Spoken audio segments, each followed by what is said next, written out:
یہ وضو کا طریقہ سن لیں ذرا ایک دفعہ. وضو تو سب کو ہی کرنا آتا ہے, لیکن جو صحیح پراپر سنت طریقہ ہے نا اس سے لوگ وضو نہیں کرتے. نماز کا طریقہ تو بڑا لمبا ہے, اب وہ تو پوری کر کے دکھانا پڑے گا نا, تو وہ پھر کسی اور وقت انشاءاللہ. وضو میں جو ہے نا لوگ کیا کرتے ہیں, بہت زیادہ ہو گیا ہے, چھوٹے بچوں کا اور بڑوں کا لحاظ یعنی تھوک اور ناک وغیرہ کپڑوں میں بدن پہ لگ جائے تو پاک ہوتے ہیں, نہ پاک ہوتے ہیں. اگر نماز پڑھنے بلی آ کر پاؤں چاٹنا شروع کر دے تو پاک رہے گا, بلی کا جھوٹا پاک ہے. تو کیا ہوا, وضو کا جو طریقہ ہے نا لوگ کیا کرتے ہیں عجیب, نارملی تو سب صحیح کر رہے ہوتے ہیں لیکن جو صحیح سنت طریقہ اس کو فالو نہیں کرتے. طریقہ یہ کہ آپ نے ہاتھ دھونے کے بعد بائیں ہاتھ سے نلکا کھولا, سیدھے ہاتھ میں کیا لیا, پانی لے کے نلکے کو فوراً کیا کر دیا, چلو میں پانی لے کے. لوگ سمجھتے ہیں نلکا کھولنا تو سنت ہے, بند کرنا سنت. ارے بولو نا یار, نہیں تو کلی تو سیدھے ہاتھ سے کرنی ہے نا, تو الٹے ہاتھ سے آپ کیا کر دیں گے, نلکا بند. کیونکہ نبی صلی اللہ علیہ وسلم جب لوٹے سے پانی نکالتے تھے تو چلو میں پانی لے کے لوٹے کو سیدھا کر دیتے تھے. یہ نہیں کرتے تھے کہ لوٹے سے لوٹا اسی کیفیت میں اور پانی بہتا چلا جا رہا ہے. تو آپ نے نلکے کو لیفٹ ہاتھ سے کھولا اور چلو میں پانی لیا اور فوراً نلکے کو کیا کر دیا, بہت زور سے بھی بند نہ کریں, اس کا واشر خراب ہو جاتا ہے, بس آرام سے بند کر دیا. کیونکہ وہمی ہوں گے نا, وہ یوں کر کے کرتے رہیں گے, نلکے توڑ دیتے ہیں کہ بھئی ایک قطرہ بھی ضائع ہو گیا تو قیامت کے دن کہیں جہنم میں نہ پھینک دیں ہمیں, اس لیے پورے کوئی نمی بھی نہ آئے, تو تھوڑا سا بند کر دیں, ایک آدھ قطرہ ٹپکنے سے کچھ نہیں ہوتا. یہ لیا آپ نے, منہ میں کلی کی, مسواک کی, مسواک نہیں ہے تو انگلی سے دانت صاف کیے, غرارہ بھی کیا اگر روزہ نہیں ہے, ٹھیک ہے. پھر نلکا کھولا, پھر بند کیا, پھر کلی, اس طرح. پھر نلکا کھول کے دائیں ہاتھ میں پانی لیا, ناک میں نرم حصے تک پانی پہنچا کے اچھی طرح ناک کو صاف. اور نلکا پہلے وہ ویسے ہی بند ہو چکا ہے, اب ناک کو اچھی طرح صاف کریں, سامنے والے کا خیال کریں. آئی بات سمجھ, سامنے تو یہ نہیں ہوتا, وہ ہوتا ہے سامنے, اس کا زیادہ خیال کرنا پڑتا ہے کیونکہ بس زیادہ تفصیل میں نہیں جاتا ہوں. تو چھوٹی انگلی سے اچھی طرح ناک کو صاف کیا, اس کی رطوبتیں نکالی, ٹھیک ہے. پھر نلکا کھولا, دوبارہ پانی لیا, پھر اسی طرح ناک میں بولو بھائی ڈالا, اور نلکا اسی وقت جب چلو میں پانی بھر گیا, نلکا اسی وقت کیا کر دیا. اللہ نے 2 ہاتھ اسی لیے دیے ہیں کہ اس سے نلکا بند کیا جائے اور اس سے کیا کیا جائے, کھولا جائے. پھر یوں کیا, پھر 3 دفعہ, 6 چلو پانی خرچ ہوا نا, چلو اسو کہتے ہیں, 6 چلو پانی خرچ ہو گیا. پھر آپ نے کیا کیا, نلکا کھولا لیفٹ ہاتھ سے, جو اصل طریقہ ہے وہ تو یہ ہے, سیدھے ہاتھ میں پانی لے کے نلکا بند کیا اور سیدھے ہاتھ سے پانی پیشانی پہ ڈال کے دونوں ہاتھوں سے پھیلا لیا. 3 دفعہ اس طرح کیا. اس پہ عمل نہیں ہوتا تو پھر اتنا کر لو کہ دونوں ہاتھوں پہ کیا لے لو, نلکا کھول کے پانی لے کے پیشانی پہ ڈالو اور فوراً نلکا کیا کر دو, بند کر دو, اور پھر ہاتھوں سے اچھی طرح اس کو ملو. سمجھ میں نہیں آ رہی بات. تو یہ عمل کتنی دفعہ کیا, نلکا ہر دفعہ میں بند ہو رہا ہے. ہمارے یہاں جس ٹائم پہ نلکا کھلتا ہے تو جب تک وضو مکمل نہیں ہو جاتا بند ہونے کا نام نہیں لیتا. 3 دفعہ آپ نے منہ اچھی طرح دھو لیا. داڑھی ہے تو اس میں کیا کر لیا, بڑی داڑھی ہے, میری داڑھی ایسی, میں تو چلو سے پوری داڑھی دھو لیتا ہوں, چھوٹی سی داڑھی ہے تو داڑھی میں خلال کر لیا آپ نے. اس کے بعد آپ نے بازو کیسے دھونے ہیں, بازو دھونے کا بھی یہ طریقہ ہے. لیفٹ ہاتھ سے چلو میں پانی لیا, جب سیدھے ہاتھ میں پانی آئے گا تو یوں کیا. قرآن میں کیا ہے کہ قمتم للصلاۃ فاغسلوا وجوہکم وایدیکم الی المرافق, اپنے ہاتھوں کو کوہنیوں تک دھو. بتایا دھونے کا عمل ہاتھ سے شروع ہوگا, ختم کہاں ہوگا, پانی یوں نہیں بہانا, اس طرح بہانا ہے پانی, یہاں سے یوں جائے. اور اس میں فائدہ یہ ہوتا ہے کہ بالوں کا جو رخ ہے نا نیچے کی طرف ہوتا ہے, جب پانی اپوزٹ سائڈ میں جاتا ہے تو اسکن اچھی طرح گیلی ہو جاتی ہے, سمجھ رہے ہو. تو آپ نے یوں لیا اور ہاتھ سے اچھی طرح ملا. اس ملنے پہ زیادہ زور لگانا ہے, ہم پانی پہ زیادہ زور لگا رہے ہو. پھر یہ بھی ہو سکتا ہے کہ دونوں ہاتھوں سے لو, دونوں ہاتھوں سے نلکا کھول کے دونوں ہاتھوں سے پانی لے کے, کیونکہ اس میں زیادہ پانی آ جاتا ہے, تو پانی لے کے آپ نے لیفٹ ہاتھ کو بھی یوں کیا نا تاکہ یہ پانی بھی ادھر ٹرانسفر ہو اور یوں چلا جائے. اس طرح سے آپ نے دوسری دفعہ دھو لیا اور نلکا کیا کر دیا, بند. پھر تیسری دفعہ بھی ایسا ہی کیا. یہ جو ہوتا ہے نا یوں یوں یوں کر کے رگڑے لگا رہے ہیں نلکے کے نیچے, یہ نہیں ہوتا, یہ سنت طریقہ نہیں ہے. نبی جس برتن سے وضو کرتے تھے تو اس طرح چلو میں پانی لے کے اس طرح وضو کیا کرتے تھے, غسل اسی طرح ہو جاتا تھا. تو اب پھر لیفٹ میں بھی ایسے ہی ہے, لیفٹ میں پانی ڈالا اور سیدھے ہاتھ سے سہارا لے کے کیا کیا, دونوں ہاتھوں کا پانی ادھر آ جائے گا. 1 دفعہ دھل گیا, اچھی طرح مسئلے کونیوں تک پہنچ جاتا ہے, اور پریکٹس کے بعد تو بہت اچھا ہو جاتا ہے. اس کے بعد آپ نے کیا کیا, سر کے بالوں کا مسا. سر کے بالوں میں جو یہ ہے یہ طریقہ کچھ بھی نہیں ہے, کہیں بھی ثابت نہیں ہے. سیدھا سیدھا آپ نے ہاتھ گیلے کیے, پیچھے لے گئے.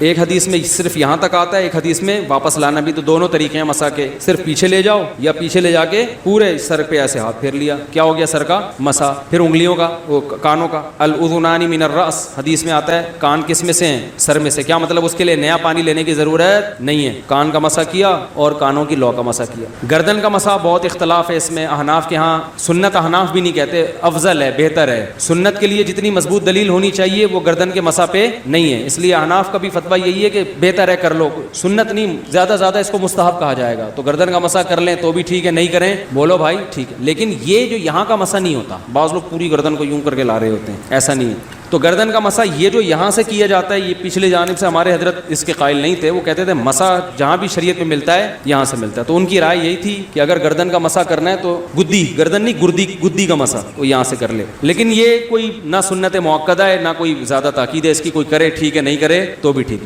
تو اس کے بعد اس لیے کہ بہت سے لوگ اس کے قائل نہیں ہیں تو ان سے بحث نہ کریں، ٹھیک ہے نا. بہت سے لوگ نہیں کرتے گردن کا مسح، بہت سے علماء فقہا اس کے قائل نہیں ہیں. اس کے بعد آپ نے پاؤں دھونا ہے، تو پاؤں میں بھی یہ کہ قرآن نے کیا کہا کہ الل کعبین، انگلیوں سے شروع ہوگا اور ٹخنوں تک پانی جائے گا. تو انگلیاں رکھیں نلکے کے نیچے اور لیفٹ ہاتھ سے اس کو اچھی طرح کیا کریں، دھوئیں اور انگلیوں کا خلال بھی کریں. بہت چند سیکنڈ میں ہو جاتا ہے یہ کام. اور پھر نلکا بند کر دیں، پھر دوسرا پاؤں سیدھے ہاتھ سے نلکا کھولا، سیدھا ہاتھ نلکے پہ رکھیں اور الٹے ہاتھ سے پاؤں دھوتے رہیں. جیسے ہی دھل جائے تو میرا خیال ہے ایک مگا پانی بمشکل استعمال ہوتا ہے، ایک مگا جو ہوتا ہے نا نہانے والا. لیکن آج اگر جو لوگ وضو کر رہے ہیں نا، ان کا پانی اگر آپ دیکھ لو تو بالٹیوں کی بالٹیاں خرچ کر رہے ہوتے ہیں، اور معذرت کے ساتھ کم بختوں کا وضو پھر بھی نہیں ہوتا، پھر بھی ان کو شک ہوتا ہے کہیں کوئی جگہ خشک نہ رہ گئی. تو وہمی نہ بنے، اس طریقے سے وضو کریں، یہ سنت طریقہ ہے. اور قرآن میں بیان بھی یہی کیا کہ یہاں سے شروع کرو یہاں تک لے کے جاؤ. کافی ہو گیا میرا خیال ہے. اللہ تعالیٰ سمجھنے کی، عمل کرنے کی توفیق عطا فرمائے. وما علینا الا البلاغ.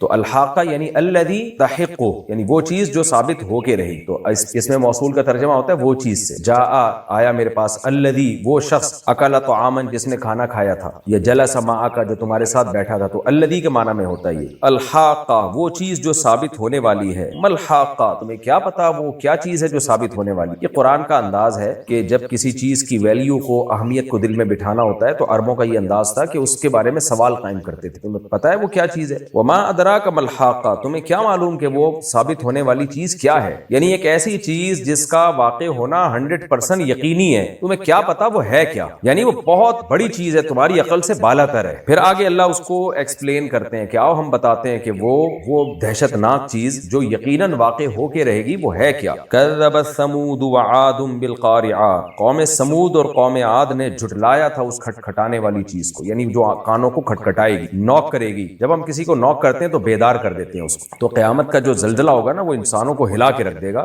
غفلت سے بیدار کر دے گا. تو اب اللہ بتا رہے ہیں کہ وہ چیز جو بہرحال ثابت ہو کے رہے گی، وہ اتنی غیر معمولی ہے کہ اس خبر کے انکار پر میں نے قوموں کو تباہ و برباد کر دیا. دیکھیں اس کی مثال ایسے ہے، آپ نے کسی کو 1 کروڑ روپے ادھار دیے، اور جس نے ادھار لیے ہیں وہ واپس نہیں کر رہا. وہ مانتا تو ہے کہ میں نے لیے ہیں لیکن واپس نہیں کر رہا. اب آپ کی اس سے لڑائی ہو رہی ہے، آپ اس سے غصہ کر رہے ہو، لیکن آپ کو پتا ہے کہ اس خبر کو مانتا ہے کہ اس نے اس سے ادھار لیے ہیں. لیکن ایک دن وہ ملا آپ سے، آپ نے کہا یار تم میرے پیسے واپس کیوں نہیں کر رہے. وہ اس خبر ہی کا انکار کر دیتا ہے. وہ کہتا ہے ایسی کوئی بات ہی نہیں ہے کہ میں نے آپ سے 1 کروڑ روپے لیے ہیں. تو غصے سے آپ کی کیا کیفیت ہوگی، آپ کو کس قدر شدید غصہ آئے گا کہ یار تم تو ایک یقینی چیز جس کے ڈاکومنٹس میرے پاس ہیں، جس کے گواہ میرے پاس ہیں، تم قسمیں کھا کے اعتراف کر چکے ہو کہ میں نے تمہیں پیسے دیے ہیں، اور تم خبر ہی کے وجود کا انکار کر رہے ہو. تو آپ اس کو پھر چھوڑو گے نہیں. تو اللہ کہتے ہیں کہ وہ ثابت ہونے والی چیز، کافر اور مشرک تو کہتا ہے قیامت نہیں آئے گی، اللہ کہتے ہیں الحاقہ، وہ یقینی چیز ہے، ایسی یقینی کیونکہ اس کے وجود پر میں نے اتنے دلائل اور اتنے انبار لگا دیے دلائل کے، پیغمبروں کو بھیج کے، آسمانی کتابوں کو بھیج کے، اور یہ بتا کے کہ اگر قیامت قائم نہیں ہوگی تو پھر اس کائنات کا مقصد کیا. اتنا میں نے اس کو یقینی طور پہ ثابت کر دیا ہے کہ اس کا انکار اب ہلکی چیز نہیں ہے. اس کا انکار ایسی چیز ہے کہ اس قارعہ کا انکار، اس قیامت کا انکار قوم سمود اور قوم عاد جیسی طاقتور قوموں نے کیا تھا تو میں نے ان کا حشر نشر کیا ہے. تو اور تم بڑے آرام سے کہہ دیتے ہو کہ جی اس میں 2 رائے ہیں. کچھ لوگ کہتے ہیں کہ موت کے بعد حساب و کتاب ہے، کچھ لوگ کہتے ہیں موت کے بعد حساب و کتاب نہیں ہے. تم اس کو اتنی ہلکی بات لے رہے ہو. تو یہ ہلکی بات نہیں ہے یہ خبر، کیونکہ وجہ کیا ہے. میں نے جیسے مثال دی نا، 1 کروڑ روپے لیے اور پی گیا اور انکار کر رہا ہے، تو اس انکار کا لاس کیا ہو رہا ہے، آپ کے کروڑ روپے جا رہے ہیں. تو قیامت کی خبر کا جب آپ انکار کرتے ہو تو انسانیت کو لاس کیا ہے، پھر انسان نہیں ہے درندہ ہے. کیونکہ حساب و کتاب کا جب خوف ختم ہو گیا پھر تو قانون کی طاقت سے آپ نے اگر کچھ کروا لیا تو کروا لیا. جہاں قانون ڈھیلا ہوا یا قانون کو پتہ ہی نہیں ہے تو انسان اور درندے میں پھر کوئی فرق ہی نہیں رہتا. دنیا کا ہر جرم پھر تو حلال ہو جائے گا. تو اللہ کہتے ہیں کہ تم ایسی قیامت کی خبر کا انکار کر دیتے ہو تاکہ انسانوں کے لیے جرم لیگل ہو جائے، اور کہ زیادہ تر جرائم کو اللہ کے خوف سے ہی دنیا میں رکتے ہیں. تو جو بڑے بڑے جرائم ہیں وہ تو اللہ کا خوف ہی. شراب وہی لوگ چھوڑتے ہیں جو جن کے دل میں اللہ کا خوف ہے، زنا وہی لوگ چھوڑتے ہیں جن کے دل میں اللہ کا خوف ہے، بوڑھے ماں باپ کی کیئر وہی کرتے ہیں جن کے دلوں میں اللہ کا خوف ہے، رشتہ داری وہی جوڑتے ہیں جن کے دلوں میں اللہ کا خوف ہے. اس لیے اللہ کہتے ہیں یہ ہلکی چیز نہیں ہے. قیامت، یہ وہ خبر ہے جس کا انکار جن قوموں نے کیا میں نے ان کو تباہ و برباد کیا. فاما ثمود، اللہ کہتے ہیں انہوں نے جرم کیا تھا، قیامت کا انکار کیا. فاما ثمود، رہے ثمود اتنی بڑی طاقتور قوم، فاہلکوا بالطاغیہ، ان کو اس قیامت کے انکار کی وجہ سے ہلاک کر دیا گیا، بالطاغیہ ایک سرکش چیز کے ذریعے. طغیان سرکشی، لمٹ کراس کرنا. تو جو ان پہ زلزلہ آیا تھا اور چیخ ماری گئی تھی وہ آواز نے لمٹ کراس کر دی، یعنی ایسے تباہ و برباد کر دیا، تمام طرح کی حدود توڑ چکی تھی وہ آواز اور وہ زلزلہ. واما عاد، اور رہ بہرحال قوم عاد، ان کے ساتھ کیا ہوا؟ فاہلکوا، ان کو ہلاک کر دیا گیا، بریح، ایک ہوا کے ذریعے، صرصر، انتہائی تند و تیز ہوا، طوفانی ہوا، عاتیہ، وہ بھی آتی. طاغیہ کا مطلب بھی طغیانی. طغیانی کسے کہتے ہیں؟ جیسے ہم کہتے ہیں نا سمندر میں طغیانی آ گئی ہے، یعنی لمٹ کراس کر رہا ہے سمندر. عاتیہ کا معنی بھی سرکش، جو سرکش آدمی ہوتا ہے وہ بھی لمٹ کراس کر رہا ہو. تو یہ ہوا بھی سرکش تھی، یعنی اس ہوا نے بھی لمٹ کو کراس کر دیا تھا. سخرھا علیہم، اللہ نے اس ہوا کو مسخر کر دیا، مسلط کر دیا تھا قوم عاد پر. 7 لیال، 7 راتیں، و8 ایام، اور 8 دن. 7 راتیں یعنی دن میں چلی تھی اور وہ دن میں ختم ہوئی، تو اس لیے 7 راتیں اور 8 دن کنٹینیوسلی وہ ہوا، طوفانی ہوا چلی ہے. حسومن، پے در پے. حسوم کہتے ہیں اصل میں جو جانور کو جب بیماری میں داغ لگایا کرتے تھے تو وہ پے در پے جب لگاتے تھے تو اس عمل کو حسوم کہا جاتا تھا. تو پھر یہ لفظ کامن ہو گیا، ہر جو متواتر چیز ہوتی ہے، کنٹینیوسلی کوئی چیز ہو رہی ہو تو اس کو بھی حسوم کہا جاتا ہے. تو وہ ہوا جو تھی حسومن کنٹینیو چلی ہے. فطر القوم فیہا، اے مخاطب تو دیکھتا قوم کو، فی ہوا، اس بستی میں یا اس ہوا میں، فیہا سرعا، کہ وہ پچھاڑ دی گئی. سریع کہتے ہیں اس پہلوان کو جس کو رنگ کے اندر پچھاڑ کے زمین پہ گرا دیا گیا ہو، کیونکہ پہلوان کو گرانا آسان نہیں ہوتا اور گرتا تو پٹخ کے گرتا ہے وہ. تو سری کی جمع سرعا، جیسے مریض کی جمع مرزاد. تو اللہ کہتے ہیں اس کو ہواؤں نے ایسے اٹھا کے ایسے پٹخا تھا جیسے پہلوانوں کو دے مارا ہو زمین پہ. تو تمہیں لگے گا کہ وہ بڑے بڑے پہلوان ہیں کیونکہ طاقتور قومیں تھیں. کأنہم اعجاز نخل خاویہ، گویا کہ وہ عجز اصل میں دم کو کہتے ہیں، اعجاز اس کی جمع. تو یہاں دم سے مراد ہے کھجور کا تنا. تو اعجاز نخل، کھجوروں کے تنے تھے، خاویتن، اوندھے پڑے ہوئے. پہلے آیتیں گزر چکی ہے نا، فتلک بیوتہم خاویتن، اوندھے پڑے ہوئے. تو اتنے بڑے بڑے جیسے ایسے لگ رہا تھا کھجوروں کے کٹے ہوئے باغات ہوں، ایسے وہ قومیں، ان کے قد آور شخص اوندھے پڑے ہوئے تھے. فہل تری لہم من باقیہ، اے مخاطب کیا دیکھتا ہے تو ان میں سے کوئی باقی، کوئی ایک متنفس، یعنی نفسم باقیہ. باقی نفس لفظ عربی میں مؤنث ہے نا تو اس کی صفت باقی ہے. کوئی ایک جان تمہیں نظر آئی، یعنی سب کو ملیا میٹ کر کے میں نے تباہ کر دیا. وجاء فرعون ومن قبلہ، اور فرعون اور اس سے پہلے بھی لوگ، والمؤتفقات، اسی طرح الٹی ہوئی بستیاں، یعنی الٹنے سے پہلے انہوں نے یہ کام کیا جس کے نتیجے میں ان بستیوں کو الٹ دیا گیا. تو یہ قومیں بھی لے کر آئیں بالخاطئہ، بڑے جرائم. خاطئہ خطیہ سے نکلا، گناہ کو کہتے ہیں. جاء کے بعد جب با آتا ہے تو اس کا معنی آنے کے بجائے لانا بن جاتا ہے، یعنی یہ لوگ بھی مرتکب ہوئے، یہ بھی لائے بڑے گناہ کو. وہ بڑا گناہ کیا تھا؟ فعصوا رسول ربہم، انہوں نے نافرمانی کی اپنے رب کے رسول کی، رب کے میسنجر کی، رب کے سفیر کی. یہ بات خوب سمجھنے کی ہے. دنیا میں جب کوئی اللیگل کام کیا جاتا ہے تو اس کو غیر قانونی کہا جاتا ہے، اور اس کی سزا بھی تھوڑی ہوتی ہے. وجہ اس کی ہے کہ بھائی اللیگل کام کیا ہے، جتنا کام ہے اتنی سزا دے دی جائے. لیکن اللہ کہتے ہیں میں نے بستیوں کو جو تباہ و برباد کیا ہے اس لیے نہیں کہ اللیگل کام کیا انہوں نے، اس لیے کہ انہوں نے اللہ جو خدا ہے، رب ہے، اس کے رسول کی نافرمانی کی. یعنی میسنجر آف گاڈ کی بات کو آپ ویلیو نہیں دے رہے ہو. وہ کہہ رہے ہیں کہ ہم اللہ کے بھیجے ہوئے پیغمبر ہیں، ہم خود کچھ نہیں کہہ رہے، ہم جو کہہ رہے ہیں اللہ کہہ رہا ہے. تو اللہ سے بڑی کس کی بات ہوگی، اور آپ اس کی بات کو ویلیو نہیں دے رہے. اس آیت سے پتہ چلتا ہے کہ اللہ کی نظر میں جو اس کائنات کو بنانے والا ہے نا، اس ذات کی نظر میں سب سے زیادہ ویلیو اگر کسی آرڈر کی ہے تو وہ رسول اللہ صلی اللہ علیہ وسلم اور پیغمبروں کی باتوں کی ویلیو ہے، کیونکہ وہ اپنی طرف سے نہیں کہہ رہے، وہ اللہ کا پیغام پہنچا رہے ہیں. تو اللہ کہتے ہیں انہوں نے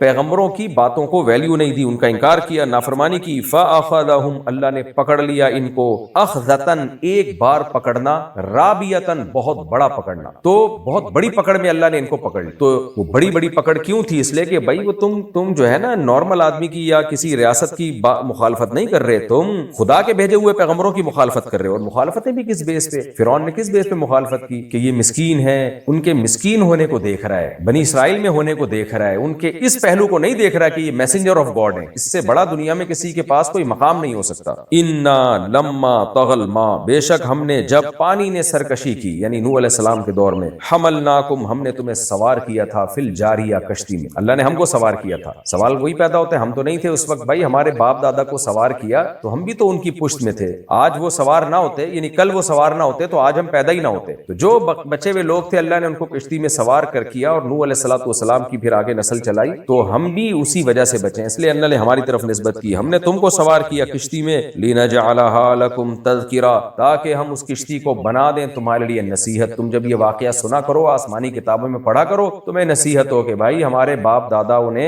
رسول کی بات مانی تھی، اس لیے اللہ نے ان کو بچا لیا، تو ہم بھی بچیں گے جب رسول کی بات مانیں گے۔ وَتَعِيَهَا، اور ہم نے یہ کام اس لیے بھی کیا، تمہیں کشتی میں بٹھا کے اس لیے بھی بچایا تاکہ محفوظ کر لیں اس واقعے کو، اذن واعیہ، واعی کی میں تفصیل بتا چکا ہوں پہلے، تو محفوظ کرنے والے کان، تاکہ محفوظ کرنے والے کان ان واقعات کو محفوظ کر لیں اور عبرت پکڑ لیں ان سے، یہ بھولے نہیں یہ واقعات۔ یہاں بھی آپ دیکھیں کہ ہم جب کوئی چیز سنتے ہیں تو ہمارے کان محفوظ نہیں کرتے، ہمارا دماغ اس کو محفوظ کرتا ہے، لیکن قرآن نسبت کان کی طرف کر رہا ہے، اس کو بھی مجازی نسبت کہتے ہیں، مجازی، کیونکہ قرآن سائنس یا میڈیکل سائنس کی کتاب نہیں ہے، قرآن بلاغت کی کتاب ہے، تو بلاغت کے اصولوں میں جو چیز ظاہر ہوتی ہے نسبت اسی کی طرف کی جاتی ہے۔ کئی بار میں اس کی مثالیں دے چکا ہوں، ہم کہتے ہیں کہ اب میری آنکھیں سو رہی ہیں اور اس کے دانت مسکرا رہے ہیں، حالانکہ مسکراتا بھی انسان کا دماغ ہے، سوتا بھی انسان کا دماغ ہے، آنکھوں پہ اثر ظاہر ہوتا ہے، اور اس کی اور بہت ساری مثالیں ہیں۔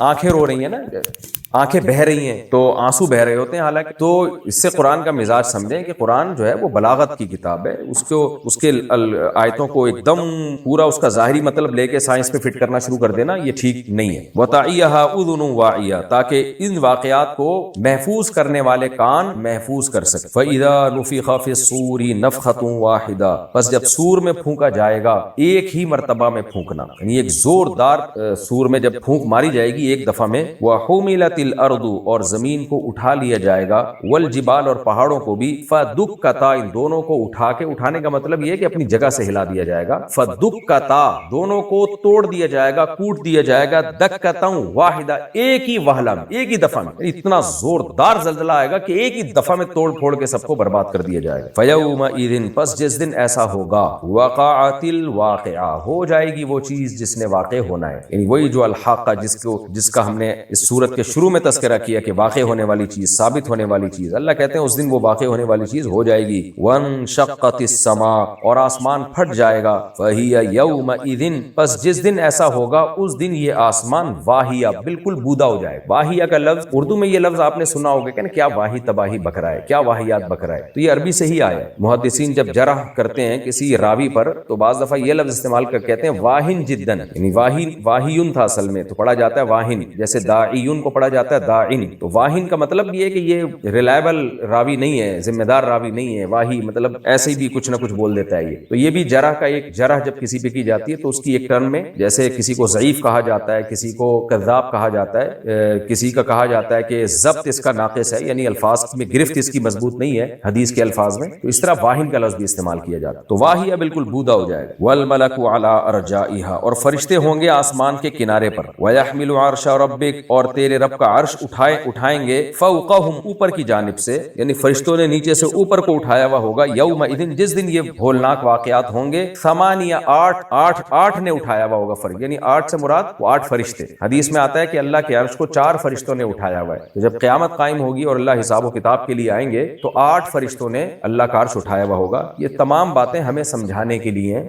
ورنہ ان کی حقیقت اللہ ہی جانتا، کیونکہ ظاہر ہے کوئی یہ تو نہیں ہے کہ اللہ کا عرش گریویٹی کی وجہ سے نیچے کو آ رہا ہے تو فرشتے اس کو اٹھا رہے ہیں، اور ظاہر ہے اللہ کی ذات کو کوئی بھی نہیں اٹھا سکتا، تو یہ سب ہمیں سمجھانے کے لیے ہمارے مینٹیلٹی کے، خاص طور پہ عرب کے جو بدو تھے، جو دیسی لوگ تھے، ان کی مینٹیلٹی کے حساب سے ان کو خطاب کیا جا رہا ہے، اور اس طرح کی آیات کے بارے میں قرآن سورہ آل عمران میں خود کہہ چکا ہے کہ یہ آیتیں متشابہات کے حکم میں، جن کی ڈیپتھ میں جانے کی ہمیں اجازت نہیں ہے۔ فَأَمَّا الَّذِينَ فِي قُلُوبِهِمْ زَيْغٌ فَيَتَّبِعُونَ مَا تَشَابَهَ مِنْهُ، اللہ کہتے ہیں تمام آسمانی کتابوں میں اس طرح کی آیات ہوتی ہیں جو متشابہات کہلاتی ہیں، جن کا حقیقی علم اللہ کے علاوہ کسی کے پاس نہیں، تو جو جن کے دلوں میں ٹیڑھا پن ہے وہ ان کی ڈیپتھ میں جا کے ان کو ایکسپلین کرنے کی کوشش کرتے ہیں، اور جن کے علم میں رسوخ ہے، کمال ہے، وہ کہتے ہیں کل من عند ربنا، بھائی یہ سب اللہ کا کلام ہے، ہم اس پر ایمان لاتے ہیں، اور اس میں یہی الفاظ ہمیں کہنے چاہیے جو اسلاف کے تھے کہ عرش بھی ہے، عرش کے پائے بھی ہیں، فرشتوں نے بھی اٹھایا ہوا ہوگا، کیسے؟ کما ہوا لائق بشانہ، بھائی اس کی کیفیت میں ہم نہیں جاتے، نہ ہم اس کے مکلف۔ یومئذ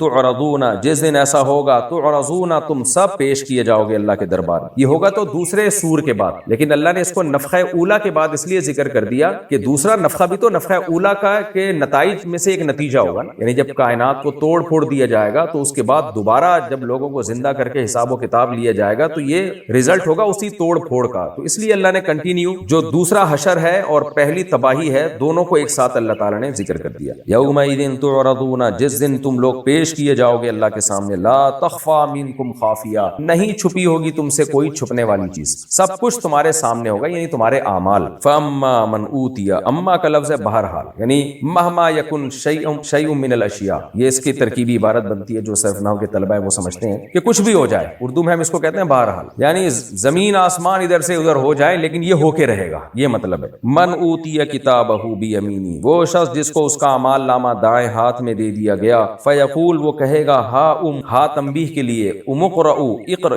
یہ بھی تنبیہ کے لیے، اقرؤ کتابیہ، پڑھو تم میرا اعمال نامہ، یعنی خوشی خوشی بھاگے گا لوگوں کو دکھاتے ہوئے، جیسے جب کوئی پاس ہو جاتا ہے اچھے نمبر آتے ہیں تو کیسے سب کو بتا رہا ہوتا ہے فون کر کر کے، کال کر کر کے، وہاں بھی یہی ہوگا، لوگوں کی طرف بھاگے گا. انی ظننت، اور لوگوں سے کہے گا مجھے معلوم تھا، انی، کہ بے شک میں ملاقن، ملاقات کرنے والا ہوں، حسابیہ، اصل میں یہ لفظ تھا حسابی، لیکن چونکہ پیچھے جتنی بھی آیتیں ختم ہو رہی ہیں اس میں تائے متحرکہ ہے، جیسے خافیہ ہے، ثمانیہ ہے، واہیہ ہے، واحدہ ہے، تو اس کلام میں حسن پیدا کرنے کے لیے اس کو کہتے ہیں ہائے وقف، وہ لگا دی جاتی ہے بعض دفعہ، اس سے کلام میں ایک حسن پیدا ہو جاتا ہے کیونکہ وہ قافیہ آخر کا پہلے سے میچ کر رہا ہوتا ہے. یہ عربی گرامر میں اس کا عربوں میں اس کا رواج تھا، تو قرآن نے بھی کیونکہ عربی میں نازل ہوا ہے تو انہی ضابطوں کی رعایت کی ہے. انی ظننت، میں یہ سمجھتا تھا، انی ملاقن حسابیہ، کہ بے شک میں ملنے والا ہوں اپنے حساب سے، یعنی میری ملاقات ہونے والی ہے اپنے حساب سے، میں جو کچھ دنیا میں کر رہا ہوں مجھے پتا تھا کہ میرے سامنے آ جائے گا، تو دیکھو آج آ گیا نا میرے سامنے، میری نماز، میری صلہ رحمی، میرے صدقات، میری عبادت، سب آج میرے سامنے، جس کی کامیابی میں اپنی آنکھوں سے دیکھ رہا ہوں. کیا خوشی کا عالم ہوگا. یہاں ظننتو جو ہے یقین کے معنی میں، ظن عربی میں غالب گمان کے معنی میں بھی استعمال ہوتا ہے، یقین کے معنی میں بھی استعمال ہوتا ہے، وسوسے کے معنی میں بھی استعمال ہوتا ہے. تمام معنی میں تو سیاق و سباق سے پتہ چلتا ہے کہ یہاں کس معنی میں یوز ہو رہا ہے. فَهُوَ فِي عِيشَةٍ رَاضِيَةٍ، اللہ کہتے ہیں پس یہ شخص ایک زندگی میں ہوگا، ایسی زندگی جو راضی ہوگی اس سے. دیکھیں یہ بھی بلاغت ہے قرآن کی، ہونا تو یوں چاہیے یہ ایسی زندگی میں ہوگا کہ جس زندگی سے یہ خوش ہوگا. زندگی آپ سے خوش نہیں ہوتی، آپ زندگی سے خوش ہوتے ہیں. اب یہاں بھی کوئی ایک سائنسی حقیقت نکال دے کہ یہ کیسی قرآن نے سائنس کے خلاف بات کی ہے کہ زندگی آپ سے خوش ہوگی. بھائی خوشی اور غمی تو انسان کی کیفیات، انسان پہ گزرنے والی کیفیات ہے نا. تو یوں کہنا چاہیے تھا کہ ایسی زندگی ملے گی مرضیہ، یعنی وہ ایسی زندگی ہوگی کہ انسان اس زندگی سے خوش ہوگا. لیکن یہ بھی بلاغت، عرف میں ہم یہی لفظ استعمال کرتے ہیں، کہتے ہیں یار ایسا لگتا ہے کہ اس کی تو زندگی اس پہ بڑی مہربان ہو گئی ہے اور اس کی زندگی اس سے ناراض ہو گئی ہے. کہتے ہیں نا، یعنی ہر کام جب الٹا ہو رہا ہو تو ہم عرف میں یہی کہتے ہیں کہ لگتا ہے بیٹا تیری زندگی تجھ سے روٹھ گئی ہے اور لگتا ہے تیری زندگی تجھ سے خوش ہے. تو یہ بلاغت سے اس کا تعلق ہوتا ہے، اس کا تعلق اس سے نہیں ہوتا کہ حقیقت کیا ہے. تو حقیقت تو یہی ہے کہ زندگی آپ سے خوش نہیں ہوتی، آپ زندگی سے خوش ہوتے. تو اللہ کہتے ہیں اس کو جو عیش والی زندگی ملے گی، عیش زندگی کو کہتے ہیں، ایسی حیات ملے گی کہ اس میں اتنی عیاشی ہوگی کہ دیکھنے والا یہی کہے گا زندگی اس پہ مہربان ہو گئی ہے، زندگی اس سے خوش ہے، اور کہہ رہی ہے بتا تجھے کیا چاہیے. فرمایا فی جنت عالیہ، باغات میں ہوگا ایسی جنت میں ہوگا، عالیتن جو باغات بہت بلند ہوں گے، گھنے بلند، قطوفہا دانیہ، ان کی قطیفہ جو شاخیں ہوتی ہیں نا جس سے ہم پھل چنتے ہیں درختوں کی شاخیں، تو اس کو کہتے ہیں قطیف. تو قطوف قطیفہ کی جمع، قطوفہا دانیہ، ان شاخیں زمین کی طرف لٹکی بھی ہوں گی. دانیہ قریب کو کہتے ہیں، یہ جو چیز لٹکی بھی ہوتی ہے درخت کی شاخوں میں وہ قریبی کہلاتی ہے. وَأَمَّا مَنْ أُوتِيَ، دیکھیں انسان نا نیچر سے کبھی بغاوت نہیں کرنی چاہیے. بار بار میں ایک بات کہتا ہوں، جنت میں بھی اللہ نے وہی رکھا ہے جو انسان کی دنیا میں نیچر ہے. آپ سائنس کتنی ہی ترقی کر لے، نیچر کا کوئی آلٹرنیٹ نہیں. تو آج بھی جو لوگ لگژری لائف کی طرف آ گئے ہیں اور نیچر سے پیچھے ہٹ گئے ہیں تو یہ ڈپریشن میں یہ چیزیں انسان کو لے کے جاتی. تو جنت میں بھی اللہ نے باغات کا تذکرہ کیا ہے اور نہروں کا تذکرہ کیا ہے. تو یہ سب چیزیں انسان کو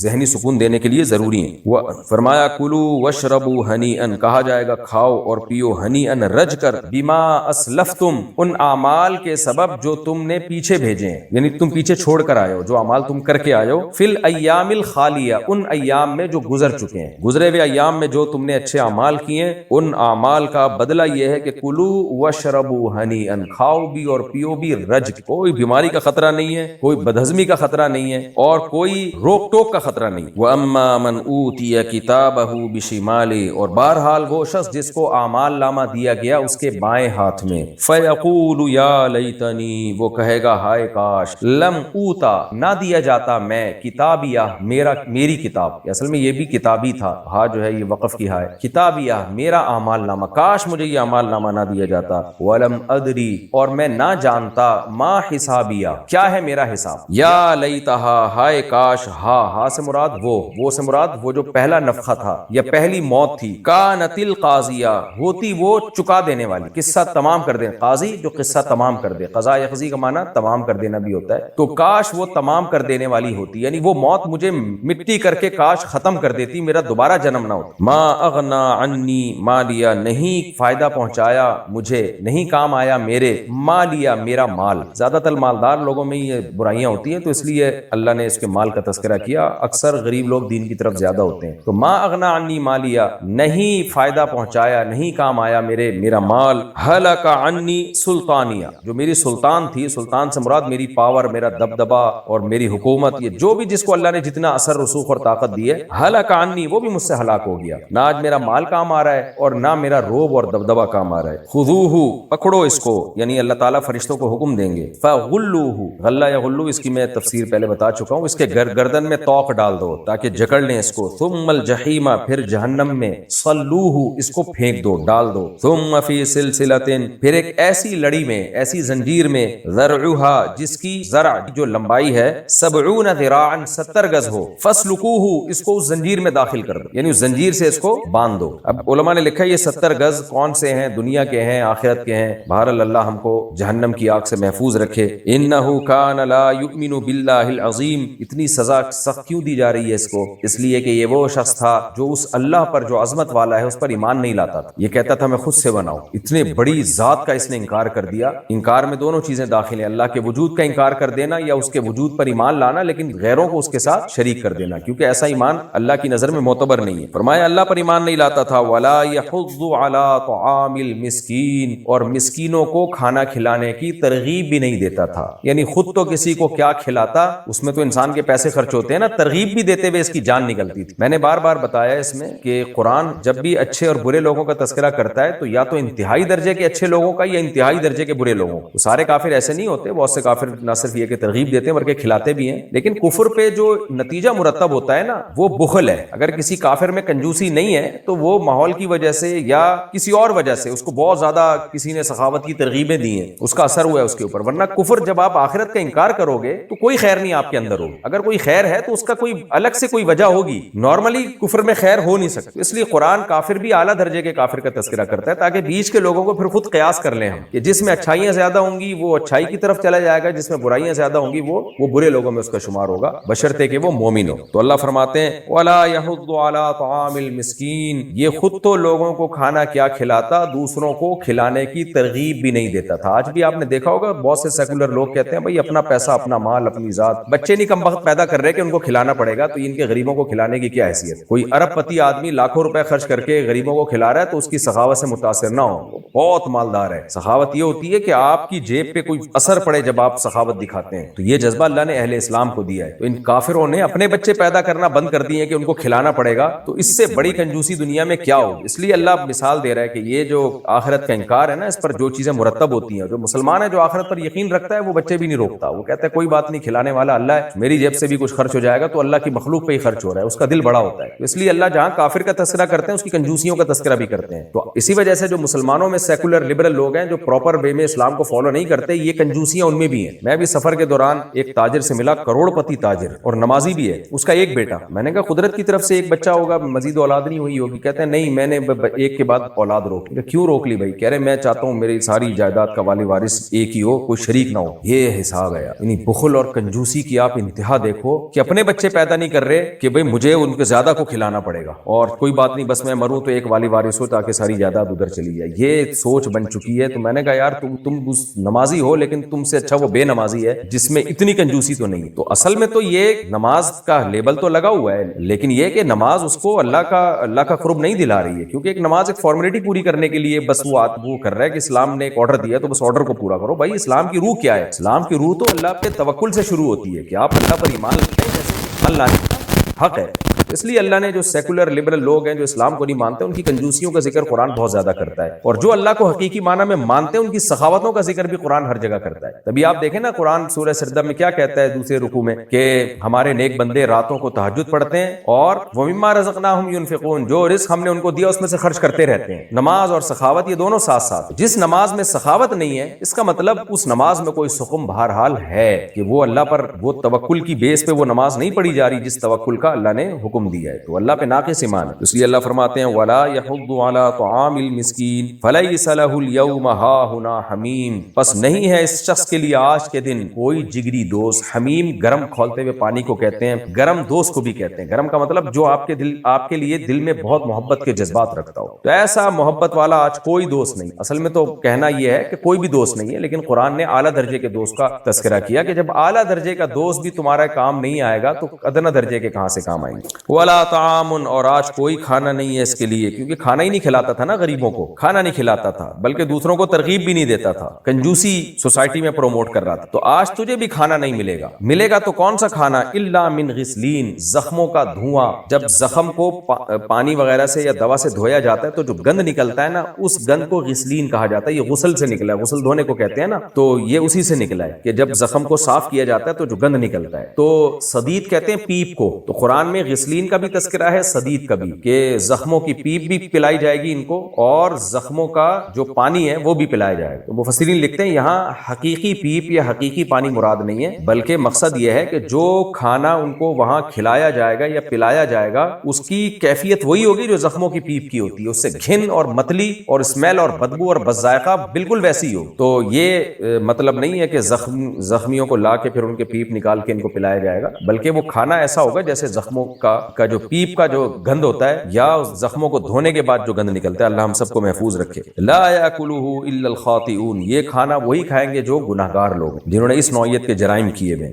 فلا اقسم بما تبصرون, پس اللہ قسم اٹھاتے ہیں کہ میں قسم اٹھاتا ہوں. یہ لا تاکید کے لیے, یہ لا اقسم بیوم القیامہ اور دیگر بھی بعض صورتوں میں یہ سورہ قیامت تو بعد میں آئے گی, تو اس کی تفسیر میں اس کے گرامر کے چیپٹر میں اس کو ایکسپلین کر چکا ہوں. پس میں قسم اٹھاتا ہوں بما, ان چیزوں کی, تبصرون جن کو تم دیکھتے ہو. اللہ تعالیٰ قسم اٹھا رہے ہیں. وما لا تبصرون, اور ان چیزوں کی بھی جن کو تم نہیں دیکھتے. یعنی کائنات کا ذرہ ذرہ, دو ہی چیزیں ہوتی ہیں نا, کچھ چیزیں ہمیں نظر آ رہی ہے کچھ نہیں آ رہی, تو مطلب کائنات کا ذرہ ذرہ اس کی میں قسم اٹھاتا ہوں. کائنات کا ذرہ ذرہ گواہ ہے. انہ لقول رسول کریم, کہ یہ کلام ہے ایک معزز رسول کا. یہاں رسول سے مراد ہیں جبریل جو اللہ کے رسول ہیں, اور اللہ نے ان کو رسول بنا کے بھیجا محمد صلی اللہ علیہ وسلم کی طرف. یعنی یہ جو کلام ہے یہ پوری کائنات گواہ ہے کہ یہ کلام جبریل کا کلام ہے, محمد صلی اللہ علیہ وسلم کا گڑھا ہوا کلام. اور جبریل کے کلام کی طرف نسبت مجازن ہے, کلام تو اللہ کا ہے لیکن چونکہ جبریل لے کر آ رہے ہیں تو اس لیے ان کی طرف نسبت کرتے. تو یہ استثناء ہے, کوئی شیطانی کلام نہیں ہے, یہ فرشتے کا کلام. اور فرشتے کی طرف نسبت میں نے بتایا مجازی ہے, کیونکہ قرآن جگہ جگہ کہتا ہے یہ اللہ کی ذات سے نکلا ہوا کلام ہے, تو یہ مجازی نسبت ہے.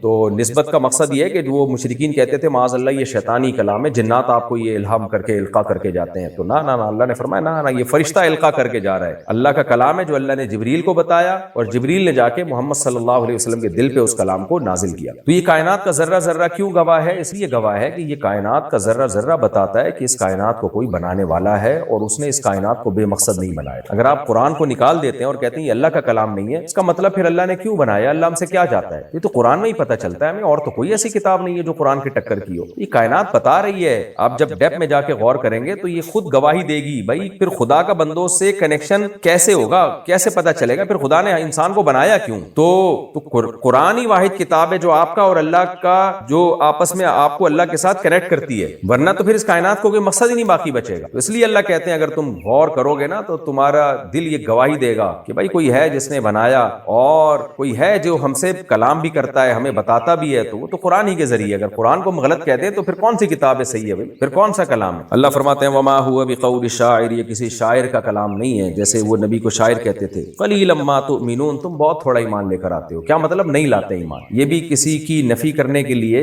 یوں کہا جاتا ہے کہ تم بہت تھوڑا یہ کام کرتے ہو. جیسے کوئی بہت کنجوس ہو نا تو ہم تنزیہ اس کو کیا کہتے ہیں, یار تم بہت تھوڑا غریبوں پہ خرچ کرتے ہو, تھوڑی سی تعداد بڑھا دو. تو مراد یہ نہیں ہوتا کہ تم تھوڑا خرچ کرتے ہو, مطلب بالکل بھی خرچ نہیں کرتے, لیکن اس کو تنبیہ کے لیے ایسے الفاظ عرف میں استعمال کیے جاتے ہیں کہ کچھ تھوڑا سا بڑھا دو, کچھ تھوڑا سا بڑھا. جیسے کوئی جھوٹ بول رہا ہو نا تو ہم کہتے ہیں کہ یار تھوڑا سا اس کو تھوڑا سا مبالغہ کم کر لو, کرو, مطلب تھوڑا سا نہیں ہوتا, مطلب زیادہ مبالغہ, تو نے بہت زیادہ مبالغہ کی. تو اللہ فرماتے ہیں قلیلا ما تؤمنون, تم بہت تھوڑا ایمان لاتے ہو. ولا بقول کاہن, اور یہ کسی کاہن کا کلام بھی نہیں, جیسے نجومی بیٹھے ہوتے ہیں نا, لمبی لمبی پھینک رہے ہوتے ہیں, ایسی باتیں کر رہے ہوتے ہیں جو کسی کے سمجھ میں ہی نہیں آ رہی ہوتی. تو اللہ فرماتے ہیں قلیلا ما تذکرون, تم بہت کم نصیحت حاصل کرتے ہو, یعنی بالکل بھی نصیحت حاصل نہیں کرتے. تھوڑی سی بھی نصیحت حاصل کرنا چاہتے نا تو غور کرتے, تمہیں یہ کلام خدا کا کلام لگتا, محمد صلی اللہ علیہ وسلم کا یا کسی کاہن اور شاعر کا کلام نہیں لگتا. تو واقعی نہیں لگتا. آپ قرآن پڑھیں, کوئی کاہن, نجومی, جادوگر ایسی باتیں کر سکتا ہے کیا؟ اتنی واضح, اتنی کلیئر اور اتنی خوبصورت نصیحتیں. اور شاعر لوگ تو قرآن کہتا ہے مبالغہ آرائیاں کرتے ہیں, وہ تو قافیے ملانے میں بس لگے ہوتے ہیں. تنزیل من رب العالمین, پھر یہ کس کا کلام ہے بھائی جب یہ شاعر کا کلام بھی نہیں ہے, کاہن کا کلام بھی نہیں ہے؟ تو اللہ کہتے ہیں یہ نازل کردہ ہے رب العالمین کی طرف سے, جس نے تمام جہان والوں کو بنایا. وَلَوْ تَقَوَّلَ عَلَيْنَا بَعْضَ الْأَقَاوِيلِ, اور اللہ کہتے ہیں ہم اتنے ہلکے نہیں ہیں کہ محمد صلی اللہ علیہ وسلم کلام بنا کے ہماری طرف نسبت کر دیں اور ہم ایسے ہی آرام پہ آسمانوں میں بیٹھے رہیں, دیکھتے رہیں. دنیا میں کوئی حکومت جب کوئی سفیر اس کی طرف غلط بات منسوب کرتا ہے, حکومت اس کو نہیں چھوڑتی, حکومت فوراً اعلان کرتی ہے بھائی ہمارا اس سے کوئی تعلق نہیں ہے. تو اللہ کہتے ہیں یہ کیسے ممکن ہے کہ محمد صلی اللہ علیہ وسلم ایک جھوٹا کلام بنا کے میری طرف منسوب کر دیں اور میں کچھ بھی نہ کروں, میں بیٹھا رہوں, لوگ گمراہ ہوتے رہیں, اللہ کچھ بھی نہ کرے. نا نا نا نا. وَلَوْ تَقَوَّلَ عَلَيْنَا بَعْضَ الْأَقَاوِيلِ, اقوال کی جمع اقاویل. اگر یہ ہم پر قول تو دور کی بات, اقوالوں میں سے کوئی بھی قول گھڑ لیتے, تھوڑی سی بات سینٹنس گھڑ کے ہماری طرف منسوب کر لیتے, لَأَخَذْنَا مِنْهُ بِالْيَمِينِ, ہم ان کو پکڑتے دائیں ہاتھ سے. ثُمَّ لَقَطَعْنَا مِنْهُ الْوَتِينَ, پھر ان کی شہرک کو ہم کاٹ ڈال. یہ پہلے زمانے میں جلاد ایسا ہی کرتا تھا, جب کسی کی گردن اڑانی ہوتی تھی بائیں ہاتھ سے, اپنے بائیں ہاتھ سے اس کا دایاں ہاتھ پکڑتا تھا اور اپنے دائیں ہاتھ سے پھر اس کی گردن پہ وار کرتا تھا. تو یہ کنایا ہے اصل میں, جیسے ہم کہتے ہیں نا میں تو اس کو پکڑ کے جو ہے نا اس کی گردن اڑا دوں گا, مطلب گردن اڑانا نہیں ہوتا, مطلب ہوتا ہے کہ اس کو میں پنپنے نہیں دوں گا. تو یہاں بھی یہی مطلب ہے کہ ہم نبی صلی اللہ علیہ وسلم اگر ہم پر کوئی جھوٹا کلام گڑھ لیتے نا خدا پر, تو اللہ کہتے ہیں میں محمد صلی اللہ علیہ وسلم کو پنپنے نہیں دیتا, میں ان کو دایاں ہاتھ پکڑ کے شہرک کاٹ ڈالتا, یعنی ان کو بالکل جو ہے وہ نسیم منسیہ کر دیتا میں, کیونکہ یہ بہت بڑا جرم ہوتا, چھوٹا جرم نہیں ہوتا. یہاں ایک اشکال پیدا ہوتا ہے کہ ایسے تو بہت سے جھوٹے نبوت کے دعوے دار گزرے جنہوں نے اللہ پہ جھوٹ کی طرف نسبت کی, جیسے مرزا غلام احمد قادیانی ہے, تو وہ تو دیکھنے میں بڑا پنپ گیا اور چل رہا ہے آج کل, اس کی دکان اور منجن تو چل رہا ہے, لندن میں جا کے دیکھیں آپ اس کے خلیفے بیٹھے ہوئے. تو اس آیت کا مطلب خوب اچھی طرح سمجھیں. اس آیت کے دو مطلب ہیں. نمبر ایک, میں پہلے مثال سے بات سمجھاتا ہوں. دیکھیں کوئی بھنگی ہو, چرسی ہو, موالی ہو, وہ اٹھ کے کہے کہ مجھے امریکہ نے سفیر بنا کے بھیجا ہے اور میرے پاس امریکہ کا پیغام ہے, امریکہ پاکستان سے یہ چاہتا ہے لہذا میری پاکستان کے سفیر سے ملاقات کروائی جائے, اور شور شرابہ کر رہا ہو, ویڈیو بنا کے ڈال رہا ہو. لوگ امریکہ سے رابطہ کریں گے, بھائی آپ کا واقعی سفیر ہے. امریکہ کہے گا بھائی یہ کیوں اس کو لفٹ کرا رہے ہو, یہ دھوتی بنیان میں بھنگی چمار اٹھ کے, تو میں اس کو لفٹ کیوں کراؤں, تمہیں اس کے گیٹ اپ سے نہیں پتا چل رہا 2 نمبر آدمی. تو لہذا امریکہ یا کوئی بھی کنٹری اس سے براعت کا اعلان نہیں کرے گا, نہ اس کو کچھ کہے گا, بلکہ لطیفہ سمجھ کے کہ بھائی پاگل جیسے کچھ بے وقوف لوگ ہیں اس کو فالو کریں گے. تو جیسے کوئی فیک نیوز بنا کے چلا دیتا ہے نا, وہ نیوز دیکھ کے پتا چل رہا ہوتا ہے یہ فیک ہے, تو اس کے پھر وضاحتی بیانات کی ضرورت نہیں ہوتی, بلکہ اس پہ بیان دینے سے وہ اور زیادہ مشہور ہونے کا اس کا خطرہ ہوتا ہے. تو اس لیے علماء نے لکھا ہے کہ یہ جو قرآن نے کہا ہے نا کہ اگر محمد صلی اللہ علیہ وسلم ہم پہ ایک جھوٹی بات بھی گھڑتے تو ہم پنپنے نہیں دیتے. یہ ایسی شخصیت کے بارے میں ہے جن کی پرسنالٹی محمد صلی اللہ علیہ وسلم جیسی ہو, جنہوں نے 40 سال کبھی جھوٹ نہ بولا ہو, جن کو لوگ امین اور صادق کہتے ہو, جن کی تعلیمات انتہائی پاکیزہ. تو ایسی شخصیت جس پہ بے انتہا ٹرسٹ عقل مند لوگ بھی کریں گے, ایسی شخصیت اگر اللہ کی طرف کوئی غلط بات کہہ دے تو پھر اللہ کی ذمہ داری ہے کہ ایسی شخصیت کو اللہ جھوٹا ہونا اس کا ثابت کرے اگر وہ جھوٹا ہے, کیونکہ پھر لوگ اللہ پہ اعتراض کریں گے. یعنی قیامت کے دن پھر تو ہم اللہ سے کہیں گے نا, اللہ تو نے محمد صلی اللہ علیہ وسلم کی شخصیت کو اتنا اٹریکٹیو بنایا اور اتنا پاکیزہ بنایا, تو جب وہ کہہ رہے ہیں, وہ لوگوں سے کہہ رہے ہیں کہ میں اگر کہوں کہ وہ پہاڑ کے پیچھے کوئی لشکر آ کے حملہ کر رہا ہے تو تم نے دیکھا نہیں اس لشکر کو, مان لو گے؟ لوگ کہتے ہیں ہم آپ کو مان لیں گے, ہم نے دیکھا نہیں پھر بھی مان لیں گے. تو اللہ اتنی زبردست شخصیت نے اگر تیری طرف کسی بات کی نسبت کر دی تھی تو ہم تو تیرا ہی کلام سمجھ رہے تھے, تو اس وقت بتاتا نا کہ یہ انہوں نے غلط چیز میری طرف منسوخ کی ہے, تو پھر یہ اللہ پہ الزام آئے. اس لیے اللہ ایسی شخصیت جو اٹریکٹیو ہو, جس کے صحیح ہونے کا لوگوں کو گمان ہو, وہ جب اللہ کی طرف کوئی بات منسوب کریں گے تو پھر اللہ تعالیٰ کے ذمے ہے کہ وہ ثابت کرے کہ یہ غلط. اس لیے اللہ کہہ رہے ہیں محمد صلی اللہ علیہ وسلم کی شخصیت اتنی عظیم ہے, یا آپ سے پہلے جو پیغمبر گزرے ہیں ان کو اتنے معجزے دیے اللہ تعالیٰ نے, یہ ہو نہیں سکتا کہ میری طرف کوئی یہ غلط بات منسوب کر دیں. منسوب کریں گے تو میں پنپنے نہیں دوں گا. اب میں نے چونکہ پنپنے دیا ہے ان کو, اس کا مطلب یہ واقعی اللہ کے پیغمبر ہیں. باقی جہاں تک مرزا غلام احمد قادیانی, اس کمبخت کی تو کتابوں میں لکھا ہوا ہے اس کو استنجے کے ڈھیلے اور گڑ کے ڈھیلے میں فرق معلوم نہیں تھا, قطروں کا مریض مریض تھا, حالت جنابت میں نمازیں پڑھایا کرتا تھا, اوٹ پٹانگ قسم کی پیش گوئیاں کیا کرتا تھا. ایسے آدمی کا تبھی جو ختم نبوت کے علماء ہیں نا, جو ختم نبوت پہ کام کر رہے ہیں, وہ ایک بات بہت کانفیڈنٹلی کہتے ہیں جب بھی قادیانیوں سے مناظرہ ہونا مرزا غلام احمد قادیانی کے بارے میں, اس پہ نہیں آؤ کہ وہ نبی تھا یا نہیں تھا, پہلے بولو اس پہ مناظرہ ہوگا کہ شریف انسان بھی تھا یا نہیں تھا. وہ حلفیہ قرآن ہاتھ میں رکھ کے کہتے ہیں کہ ہم قسم اٹھا کے ثابت کرتے ہیں کہ وہ انسان کا بچہ کہلانے کا مستحق نہیں تھا, اس کی اپنی کتابوں سے پتہ چلتا ہے. ایسا آدمی جس کی 2 ٹکے کی حیثیت نہ ہو, جس کی باتوں میں تضاد ہو, جس پہ 20 قسم کی تہمتیں لگی ہوئی ہوں, انگریزوں کا پٹھو ہو, اور خلافت کہاں قائم کیا اس نے جا کے برطانیہ میں, انگریزوں کی سپورٹ میں آگے پورے خلیفہ اس کے چل رہے ہوں, جو اس وقت مسلمانوں کے دشمن تھے, برطانیہ اور اسلام کی جنگ ہو رہی تھی.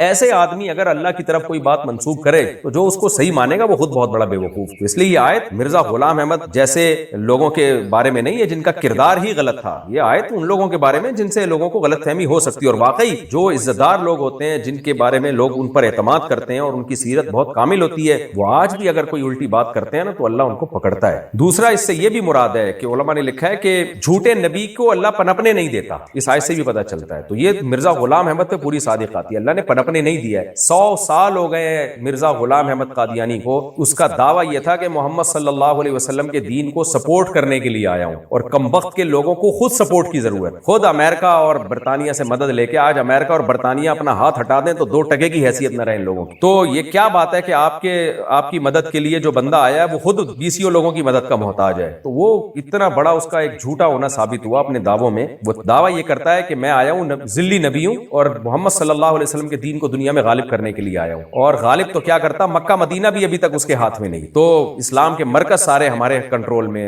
بیت المقدس سے لے کے جو مرزا غلام احمد جھوٹا نبی تھا, تو کوئی تو اسلام کے مراکز یا اسلامی کنٹری اس کے ہاتھ میں ہوتے ہیں نا. تو مدد کے لیے آیا تھا, اس کا دعویٰ یہ ہے, اور اللہ نے ایسا اس کو برباد کیا ہے, ایسا برباد کیا کہ بجائے ہماری مدد کرتا خود غیر مسلم کنٹریز کی مدد کا محتاج ہے, ان کے بغیر یہ چل نہیں سکتا. ہاں حدیث سے پتہ چلتا ہے عیسیٰ علیہ السلام مدد کے لیے آئیں گے, امام مہدی مدد کے لیے آئیں گے, تو وہ کسی اور کی مدد کے محتاج نہیں ہوں گے. یہ نہیں ہوگا کہ وہ برطانیہ سے سلو کر کے برٹش لا کے تحت زندگی گزارنا شروع کر دیں, تو پھر اشکال ہوگا کہ یہ ہماری مدد کے لیے آئے ہیں, یہ تو خود مدد کے محتاج ہیں. اسی وجہ سے عیسیٰ ابن مریم اور امام مہدی کے بارے میں آتا ہے کہ اسلام کی مدد کے لیے آئیں گے. مرزا غلام احمد کے جو فالوورز ہیں ان بدبختوں نے حضرت عیسیٰ والی حدیثیں غلام احمد قادیانی پہ فٹ کر دی ہیں, جو خود مدد کا محتاج ہے. تو یہی مطلب ہے, اللہ کہتے ہیں میں اس کو پنپنے نہیں دوں گا. تو واقعی اللہ نے کبھی بھی کسی جھوٹے نبی کی نبوت چلی نہیں ہے, اور وہ نہیں پنپ پایا ہے سوسائٹی میں. وقت ہمارا پورا ہو گیا, لیکن 2-3 آیتیں رہ گئی ہیں, وہ میں کمپلیٹ کر دیتا ہوں. اللہ فرماتے ہیں فما منکم من احد عنہ حاجزین, پھر تم میں سے کوئی بھی اس سے ہمیں روک نہیں سکتا ہے. یعنی یہ نہیں ہو سکتا ہے کوئی شخص ہم پہ جھوٹ باندھے اور ہم اس کو سوسائٹی میں پنپنے دیں, تو ہم اس کی شہرت کاٹ ڈالیں گے, یعنی اس کو سوسائٹی میں پنپنے نہیں دیں گے. وَإِنَّهُ لَتَذْكِرَةٌ لِّلْمُتَّقِينَ, اور بے شک یہ قرآن نصیحت ہے پرہیزگاروں کے لیے. یعنی یہ شاعر کا کاہن کا کلام نہیں ہے, یہ اللہ کا کلام ہے جو پرہیزگاروں کے لیے نصیحت ہے. وَإِنَّا لَنَعْلَمُ أَنَّ مِنكُم مُكَذِّبِينَ, اللہ علیہ السلام کو تسلی دے رہا ہے کہ ہمیں پتہ ہے تم میں بہت سے لوگ اس کا انکار کرتے ہیں, کوئی بات نہیں, ہم سب جانتے ہیں یہ. وَإِنَّهُ لَحَسْرَةٌ عَلَى الْكَافِرِينَ, کافروں پر یہ حسرت کا سبب ہے, جب مریں گے نا تو